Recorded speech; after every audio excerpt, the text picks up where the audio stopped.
Student, good morning.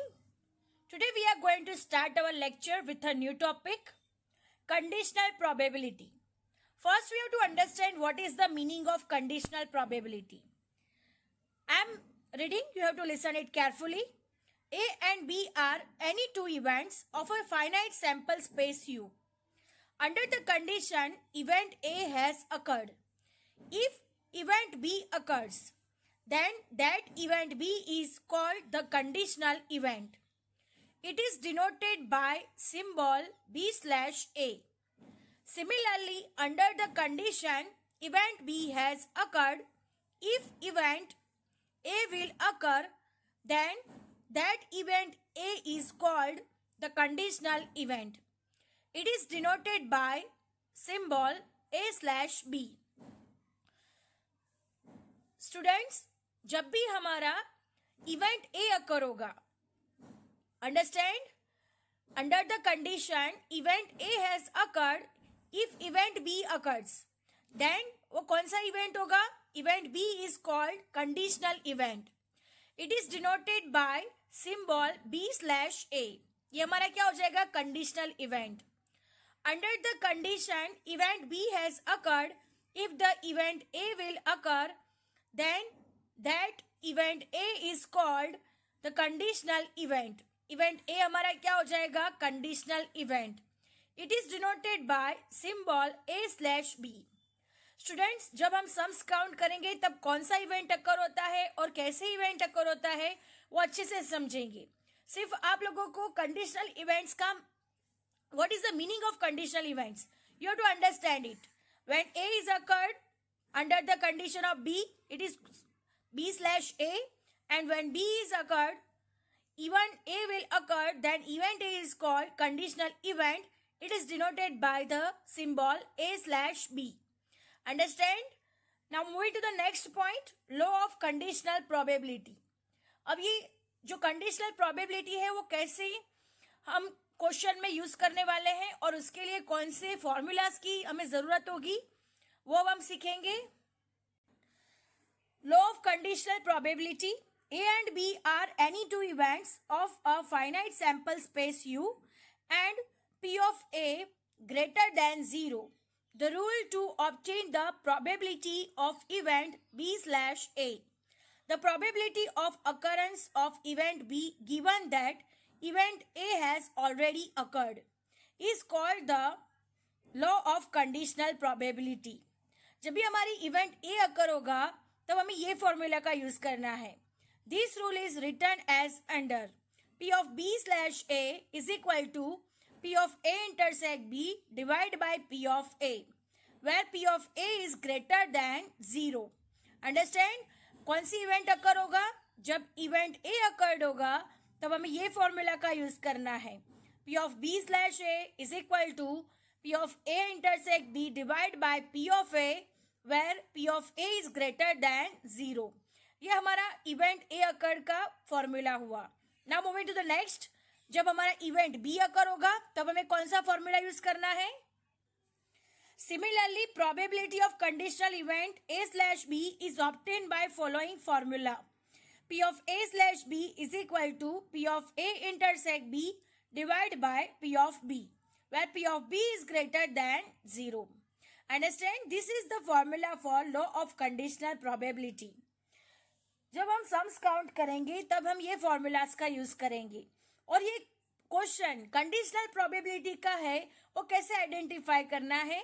जब हम sums count करेंगे, इसका मीनिंग है हम जब एक्सरसाइज 1.4 स्टार्ट करेंगे तब हम अच्छे से सीखेंगे कि किस तरह से हमें आइडेंटिफाई करना है कि ये सम लॉ ऑफ कंडीशनल की प्रोबेबिलिटी का है. Understand? Now moving to the next, independent event. Independent event. A and B are any two events of a finite sample space U. The event B is called independent of the event A.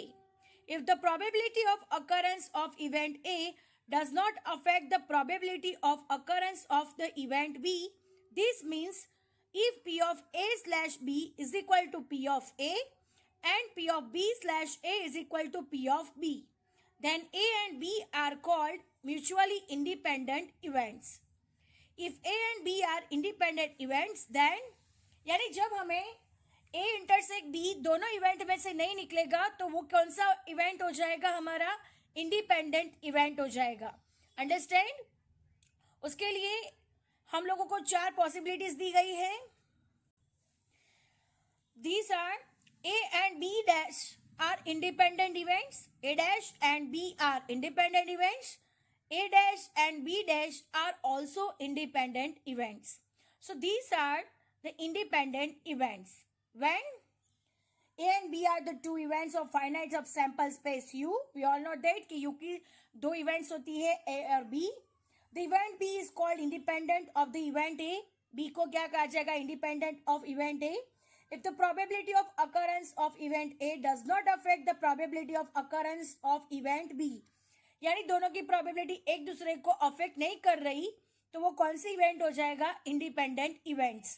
Understand? This means P of A slash B is equal to P of A and P slash A is equal to P of B. If A and B are independent events, अगर A और B दोनों independent events है तो यहाँ पे A and B dash are also independent events. A dash and B are also independent events. A dash and B dash are also independent events. Understand? Now moving to the next, law of multiplication of probability. जिस तरह से हमने law of addition की probability सीखी थी, उस तरह से अब हम law of multiplication की भी probability सीखेंगे. Law of multiplication of probability. A and B are any two events of a finite sample space U. The rule of obtaining the probability of the event A intersect B, which corresponds to the occurrence of two events A and B simultaneously, is called the rule of multiplication of probability. This rule is written as under. उसके कई rules है, जैसे कि addition के कई formulas थे, वैसे multiplication के भी फॉर्मूलाज है। ए इंटरसेक्ट बी को क्या कहा जाता है, मल्टीप्लिकेशन। ए इंटरसेक्ट बी को इसे ही हमें डिनोट किया जाता है, जैसे ए यूनियन बी है फॉर एडिशन के लिए है, वैसे ए इंटरसेक्ट बी हमारे लिए क्या हो जाएगा, मल्टीप्लिकेशन। अब हम उसके फॉर्मूलाज देखेंगे, उसके रूल्स देख लेंगे। Now look at here student, P of A intersect B is equal to P of A into P of B slash A, और P of A intersect B is equal to P of B multiply by P of A slash B. For two independent events, law of multiplication of probability is written as under. जब independent event होगा, event A और B का, तब हमें ये formulas का use करना है, और जब ए इंटरसेक्ट बी हमें फाइंड किया जाएगा, ए इंटरसेक्ट बी जिसमें से हम लोग फाइंड कर सकते हैं, तब हमारे ये फॉर्मूला का यूज करना है। ये कंडीशन प्रोबेबिलिटी भी है, इसमें आप लोग देख सकते हो बी स्लैश ए और ए स्लैश बी, ये कंडीशनल प्रोबेबिलिटी में भी आता है, right? It is related to conditional probability and also law of multiplication. When two events are independent events, you have to follow these rules. P of A intersect B is equal to P of A into P of B. P of A dash intersect B dash is equal to P of A dash into P of B dash. P of A intersect B dash is equal to P of A into P of B dash. And the last one, P of A dash intersect B is equal to P of A dash multiply by B. So these are the formulas for two independent events of law of multiplication. सिर्फ आप लोगों को ये formulas लिखने हैं और याद रखने हैं, कैसे उसको अप्लाई करना है, तो जब हम सम स्टार्ट करेंगे तब अच्छे से सीखेंगे। अब नेक्स्ट हमारा पॉइंट है selection with replacement and without replacement. ये कॉन्सेप्ट हम लास्ट ईयर सीख चुके हैं, हम आज रिवाइज कर लेते हैं। What is the meaning of selection with replacement and what is the meaning of selection without replacement. Next is selection with replacement and without replacement. Selection with replacement, in any trial of the selection of a unit from the population is done by replacing the unit selected in the previous trial back to the population. क्या करना है, उसको population में वापिस रखना है, then it is called the selection with replacement. Understand? अगर हम किसी पॉपुलेशन में से किसी चीज को सिलेक्ट करते हैं, अगर वो हमें पसंद नहीं आती, तो उस वही चीज को हमें क्या करनी है, पॉपुलेशन में वापिस रखनी है, then it is called selection with replacement. यानी हमने सिलेक्ट किया तो उसको रिप्लेस करके दूसरा सिलेक्ट किया हुआ है. This is called selection with replacement. Next है सिलेक्शन विदाउट रिप्लेसमेंट. अब नेक्स्ट है हमारा selection without replacement. If any trial if the selection of the unit from the population is done by not replacing the unit selected in the previous trial back to the population. यानी हम जिसे select कर रहे हैं उसको वापस हम उस पॉपुलेशन में नहीं रख रहे, उसको हमने सिलेक्ट करके एक साइड पे रख दिया है. उसको क्या कहा जाएगा? Then it is called the selection without replacement. यानी हम उस चीज को वापस नहीं रख रहे हैं, उसको सिलेक्ट करके साइड पे रख दे रहे हैं, फिर वापस पॉपुलेशन में किसी और को चूज करेंगे. तो ये क्या हो गया? Selection without replacement. यानी यहाँ पे किसी की भी रिप्लेसमेंट होती नहीं है. सो this is called selection without replacement. Understand? I hope you understand every concept. Conditional events, law of conditional probability, independent events, law of multiplication probability, and the last one, selection with replacement and selection without replacement. Now moving to the next, exercise 1.4, sum number 1. It is related to this theory. ये जो हमने आज theory जो सारी चलाई है, जो हमने आज थियरी सारी कवर की है, वो सारी की सारी थियरी किसको कवर करती है? Exercise 1.4. It is related to exercise 1.4. So let us start exercise 1.4, sum number 1. Exercise 1.4, sum number 1. There are 2 children in a family. If the first child is a girl, then find the probability that both the children in the family are girls. So look at here students, यहाँ पे event A दिया गया है, event B दिया गया है, और ये सम कंडीशनल प्रोबेबिलिटी का है. ये हमें कैसे पता चलेगा? तो लुक एट हियर स्टूडेंट, जब भी आपको क्वेश्चन में इफ दिया गया हो तब आपको समझ में आ जाना चाहिए कि ये हमारा कंडीशनल प्रोबेबिलिटी का सम है. Understand? If the first child is a girl, यानी यहाँ पे इवेंट A अकर हो रहा है. Understand? If the first child is a girl, जो इफ से स्टार्ट होगा वो हमारा इवेंट अकर होगा. अंडरस्टैंड? तो यहाँ पे क्या है? If the first child is a girl then find the probability that both the children in the family are girls. यानी ये हमारा क्या है? इवेंट बी है. Both the family are girls, ये हमारा क्या है? इवेंट बी है. और there are 2 children in a family, ये सेंटेंस से हम सबसे पहले सैंपल स्पेस यू बनाएंगे, जिसे हम हर एक सम में करते हैं. राइट? फिर एन फाइंड किया जाएगा, फिर पी ऑफ ए फाइंड करेंगे, पी ऑफ बी फाइंड करेंगे, और कंडीशनल प्रोबेबिलिटी के लिए हमें ए इंटरसेक्ट बी फाइंड करना होगा, क्योंकि हमने आगे जो फॉर्मूलाज देखे हैं उसमें कंडीशनल प्रोबेबिलिटी में ए इंटरसेक्ट बी फाइंड किया जाता है. सो हम यहाँ पे ए इंटरसेक्ट बी फाइंड करेंगे. फिर इवेंट ए अकर हो रहा है, तो इवेंट ए अकर हो रहा है तो उसका फॉर्मूला B/A होगा, और फिर हमें उसे अप्लाई करना होगा. So let us start our sum. सबसे पहले हम सैंपल स्पेस यू फाइंड करते हैं, then after event A, event B, and then event A intersect B. Now look at here student, let B is equal to boy and G is equal to girl. Understand? B को boy और G को girl. अब क्या है? The sample space पहले लिखना होगा. So लिखते हैं the sample space for the family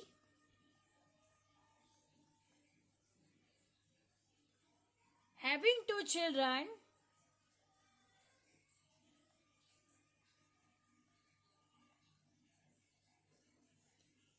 is expressed as U is equal to, क्या हो सकता है?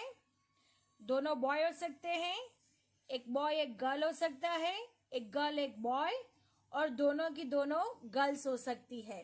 अंडरस्टैंड? तो this is our sample space. So n is equal to 4 हो जाएगा. Understand? n is equal to 4. अब हमें event A, event that the first child is a girl.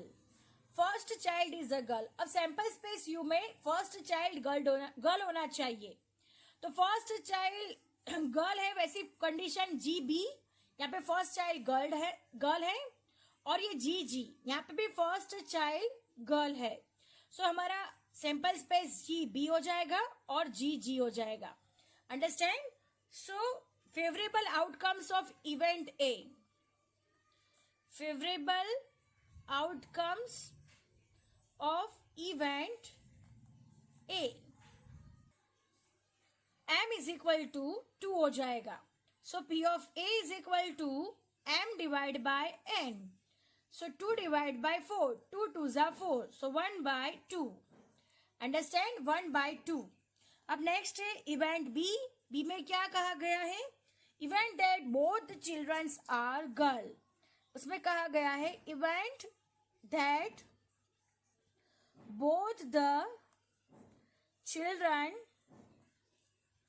Are girls. दोनों के दोनों चिल्ड्रन कैसे होने चाहिए? गर्ल्स होने चाहिए. अब सैंपल स्पेस यू यहाँ पे लिख देते हैं बीबी, जीबी, बीजी और जीजी. अंडरस्टैंड? अब सैंपल स्पेस में से दोनों गर्ल्स है, ऐसे कितने आउटकम्स है? तो ओनली 1 आउटकम्स है. So favourable outcomes of event B.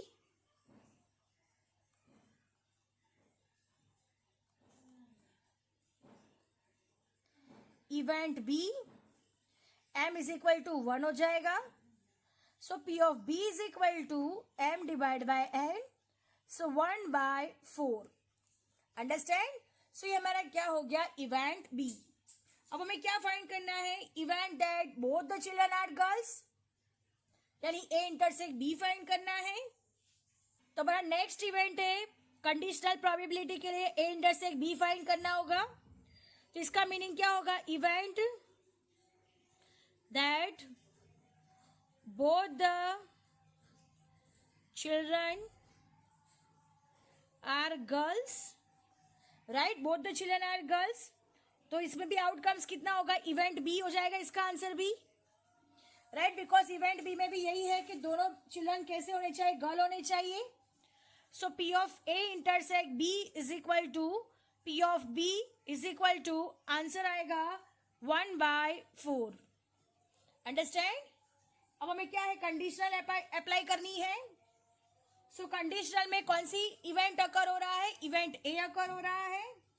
So event A अकर हो रहा है तो हमारा यह कंडीशन बनेगा P B slash A. So conditional event that first child is a girl,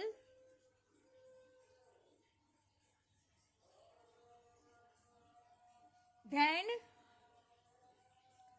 second child is also girl.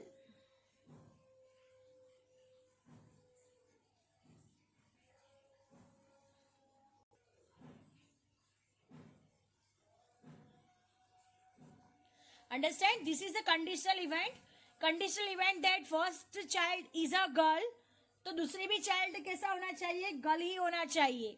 तो हमारा फॉर्मूला में मालूम है P of B slash A is equal to का फॉर्मूला है P of A intersect B divide by, यहाँ A down side है तो यहाँ पे भी ए डाउन साइड आएगा. ये याद करने का अच्छा तरीका है कि ए इंटरसेक्ट बी तो हर एक कंडीशनल में आएगा ही, बट इसको याद करना हो तो अगर बी स्लैश ए लिखा है तो ए डाउन साइड आता है तो ए यहाँ पे डाउन साइड ही आएगा.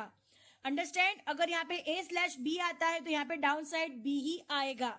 अंडरस्टैंड? ये हमारे आसानी हो जाएगी याद करने के लिए. अब हम इसका आंसर फाइंड करेंगे. ए इंटरसेक्ट बी 1 बाय 4 और ये 1 बाय 2 है हमारे पास. अब 1 बाय 4 इंटू 2 बाय 1 हो जाएगा. सो 2 2 जा 4 तो हमारा आंसर आएगा 1 by 2. Understand? Our sum is over here. I hope you understand it very well and lecture is also over here. इसको ध्यान से समझना, देखना और फिर लिखना, because this are the very important sum for us and this is new for us. Conditional probability, law of multiplication. Thank you students.